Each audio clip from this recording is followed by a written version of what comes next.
हमको समझ में ही नहीं आ रहा है कि हम मुसलमानों से निपटे कैसे। कि जिस कौम को बनाने में आपके पुरखों का खून लगा है, जिनकी कुर्बानी लगी है, उसी कौम की पार्लियामेंट से वो कानून बन रहा है जिससे आपका बड़ा समाज असहज महसूस कर रहा है। आपके कौम का गरीब लड़का कोई जब रोड पर मॉब के द्वारा, भीड़ के द्वारा मार दिया जाता है तो उस 10 करोड़ वोट के पाने वाले लोग में 10 आदमी भी खड़ा होकर आपकी मदद के लिए आवाज नहीं लगाता। ये आपके लिए ज्यादा चिंता का कारण होना चाहिए। मेरे भाई, आपकी लड़ाई भाजपा से नहीं है, आपकी लड़ाई संघ से है, आरएसएस से है, जो एक विचारधारा आधारित व्यवस्था।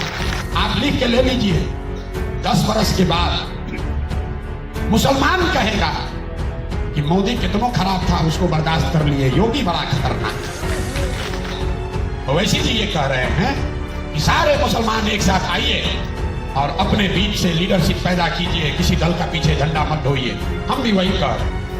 समझ तो तब है जब हिंदुओं के गांव में जाकर हम मोदी के खिलाफ बोले, तब न बात है। ये जो आधा हिंदू है, मुसलमान बिक सकता है, लेकिन ये आधा हिंदू भाजपा को वोट नहीं देगा। हम अरविंद केजरीवाल नहीं हैं, जनसुराज अरविंद केजरीवाल और अन्ना के आंदोलन से प्रभावित चीज नहीं है। वो भाजपा को जन्म देती है, वो मोदी योगी बनाते हैं। तो जब तक उस जड़ का इलाज नहीं कीजिएगा, तब तक खाली पेड़ का पत्ती गिनने से बात नहीं बनेगा। कि हमारा ये पूरा जो अभियान है, ये एक लाइन में, एक पंक्ति में आजादी से पहले जो महात्मा गांधी की कांग्रेस थी, उसको पुनर्जीवित करने का अभियान है। मुसलमानों की मानसिकता को, राजनीतिक समझ को हम आज तक समझ नहीं पाए।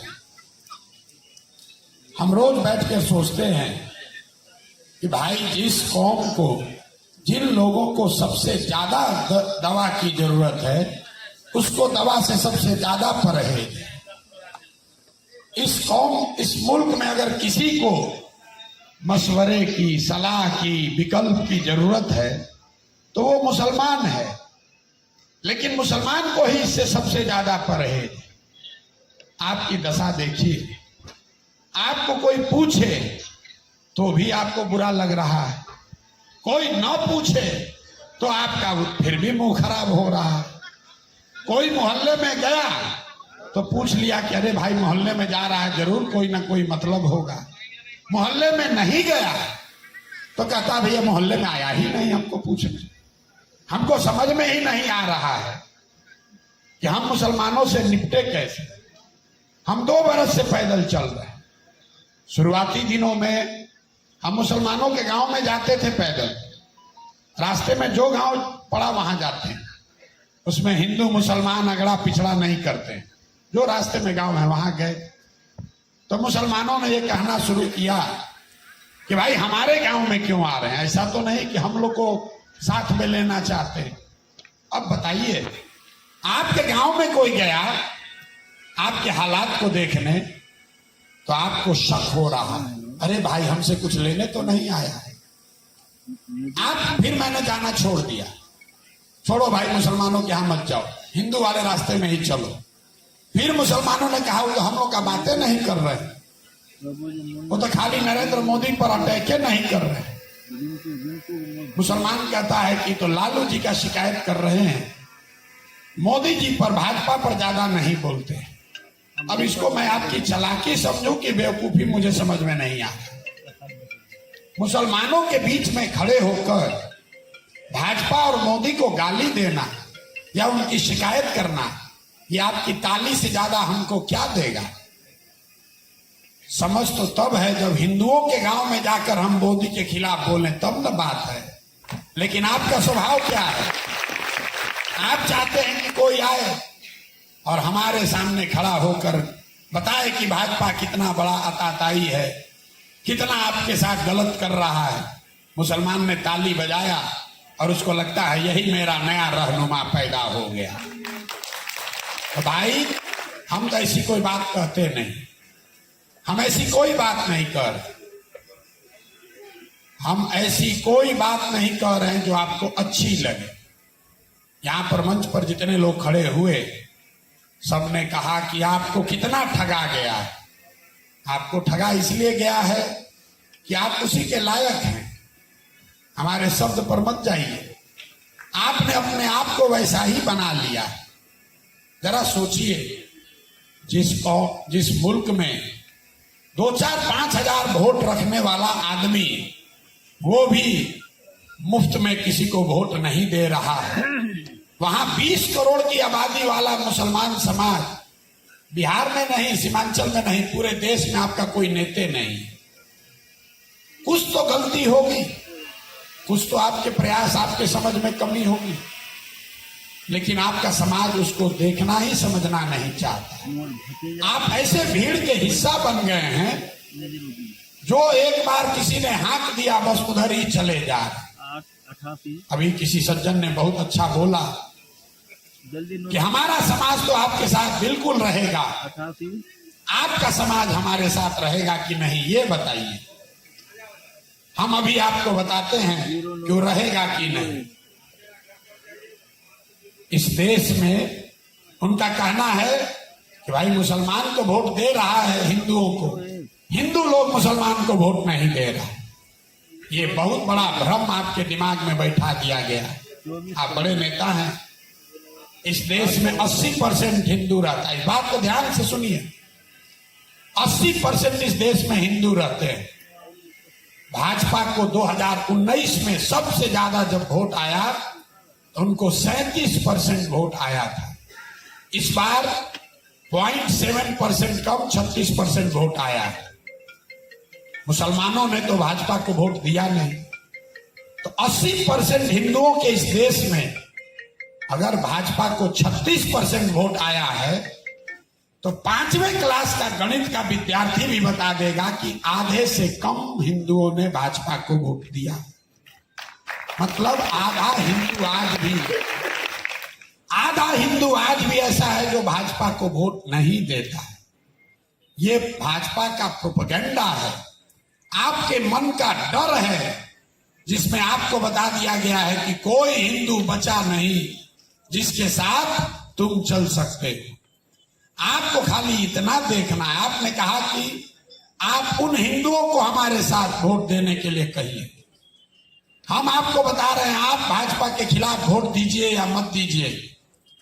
ये जो आधा हिंदू है, मुसलमान बिक सकता है, लेकिन ये आधा हिंदू भाजपा को वोट नहीं देगा। इसलिए नहीं कि वो हिंदू है कि मुसलमान है, इसलिए कि वो डर से नहीं, विचारधारा के आधार पर भाजपा से लड़ रहा है। ये कौन हिंदू है? कभी आपने घर पे बैठ के ये मशवरा किया कि भाई भाजपा को अगर आधे हिंदू वोट नहीं करते हैं तो ये कौन हिंदू हैं? ये वो हिंदू हैं जो गांधी की विचारधारा को मानने वाले हैं, वो भाजपा को वोट नहीं करते। वो चाहे किसी जाति का हिंदू हो। जो बाबा साहब अंबेडकर को मानने वाला हिंदू है वो भी भाजपा को वोट नहीं करता है। जो कम्युनिस्ट विचारधारा के मानने वाले हिंदू हैं, वो किसी जाति का हिंदू हो, वो भाजपा को वोट नहीं करता है। जो लोहिया जयप्रकाश के समाजवाद को मानने वाला हिंदू है, वो भी किसी जाति का हिंदू है, वो भाजपा को वोट नहीं करता है। आपके सामने फॉर्मूला रखा हुआ है, आपके सामने रास्ता दिख रहा है, आप उसको देखना ही नहीं चाहते। आप जरा अभी 2 मिनट में समझिए, अगर इन 4 विचारधारा के मानने वाले हिंदुओं के साथ 20% मुसलमान सामाजिक राजनीतिक गठजोड़ बना ले तो इस देश में आपकी विचारधारा के साथ हुए 40 और 20 60 और भाजपा के साथ हुए 40, तो जीतेगा कौन? 60 वाला जीतेगा। इतना सिंपल, इतना सीधा उपाय है। और यही फर्क है जनसुराज में और ओवैसी जी में। सीमांचल में मुसलमानों पर ओवैसी जी का बड़ा प्रभाव है। ओवैसी जी ने ठीक कहा कि मुसलमानों को अपने हक हकूक के लिए खड़ा होना चाहिए। ओवैसी जी ये ठीक बात कह रहे हैं कि जो अपने को सेकुलर दल कह रहा है, उसने मुसलमानों का सिर्फ वोट लिया है, मुसलमानों के लिए कुछ किया नहीं, सिर्फ भाजपा का डर दिखाकर वोट लिया है। लेकिन ओवैसी जी में एक ही उनके फॉर्मूला में कमी हमें लगती है वो जीतने का रास्ता नहीं बता रहे, वो मुसलमानों को संगठित करने का रास्ता बता रहे। इसमें कोई दिक्कत नहीं है, इसके लिए उनका स्वागत होना चाहिए। लेकिन मुसलमान चुनाव कैसे जीतेगा ये ओवैसी जी नहीं बता रहे। ओवैसी जी ये कह रहे हैं कि सारे मुसलमान एक साथ आइए और अपने बीच से लीडरशिप पैदा कीजिए, किसी दल का पीछे झंडा मत ढोइए। हम भी वही कह रहे हैं, फर्क बस इतना है कि ओवैसी जी कह रहे हैं कि सारे मुसलमान एक साथ मिलकर लड़िए, और जनसुराज प्रशांत किशोर कह रहा है कि सारे मुसलमान एक साथ मिलकर लड़िए, लेकिन उन आधे हिंदुओं के साथ मिलकर लड़िए जो आपके साथ विचारधारा के आधार पर चलने को तैयार है। ये फर्क को समझिए। किसी ने कहा, दिल्ली का हवाला दिया, आम आदमी पार्टी का अरविंद केजरीवाल का। हम आपको सिरे से खारिज कर रहे हैं, हम अरविंद केजरीवाल नहीं है। अगर जीत मिल जाए तो भी नहीं चाहिए। हम अरविंद केजरीवाल नहीं हैं। जनसुराज अरविंद केजरीवाल और अन्ना के आंदोलन से प्रभावित चीज नहीं है। ये हमारा ये पूरा जो अभियान है, ये एक लाइन में, एक पंक्ति में आजादी से पहले जो महात्मा गांधी की कांग्रेस थी उसको पुनर्जीवित करने का अभियान है। ये चुनाव लड़ने जीतने के लिए नहीं बनाया गया है, और इस बात को आपको खूब बेहतर समझना चाहिए। आपकी लड़ाई है किससे? आपकी लड़ाई भाजपा से नहीं है, ये तो आपका भ्रम है। आपकी लड़ाई मोदी शाह से नहीं है, आपकी लड़ाई योगी से नहीं है।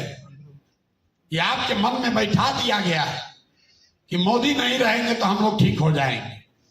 मेरे भाई, आपकी लड़ाई भाजपा से नहीं है, आपकी लड़ाई संघ से है, आरएसएस से है, जो एक विचारधारा आधारित व्यवस्था है। वो भाजपा को जन्म देती है, वो मोदी योगी बनाते हैं। तो जब तक उस जड़ का इलाज नहीं कीजिएगा तब तक खाली पेड़ का पत्ती गिनने से बात नहीं बनेगा। जरा याद कीजिए, सारा कुछ सुनने के बाद मुसलमान कहता है भैया किसी तरह मोदी को हरा दीजिए। देखिए मुसलमानों की दूरदर्शिता में जो कमी है। आप कह रहे हैं कि भैया मोदी को हरा दीजिए, हम लोग ठीक हो जाएंगे। याद कीजिए, आज से 15 बरस पहले मुसलमान कहता था किसी तरह आडवाणी को अगर हरा दें, वाजपेयी तो ठीक है, इसको बर्दाश्त कर सकते हैं, आडवाणी से बड़ा डर लगता है। आज वही मुसलमान, हिंदुओं की बात छोड़िए, यहां बैठे मुसलमान साथियों से पूछे कि आडवाणी और मोदी में कौन आपको मंजूर है, तो आप कहिएगा आडवाणी कितनों खराब था ना, मोदी नहीं चलेगा, आडवाणी ठीक है, चल जाएगा।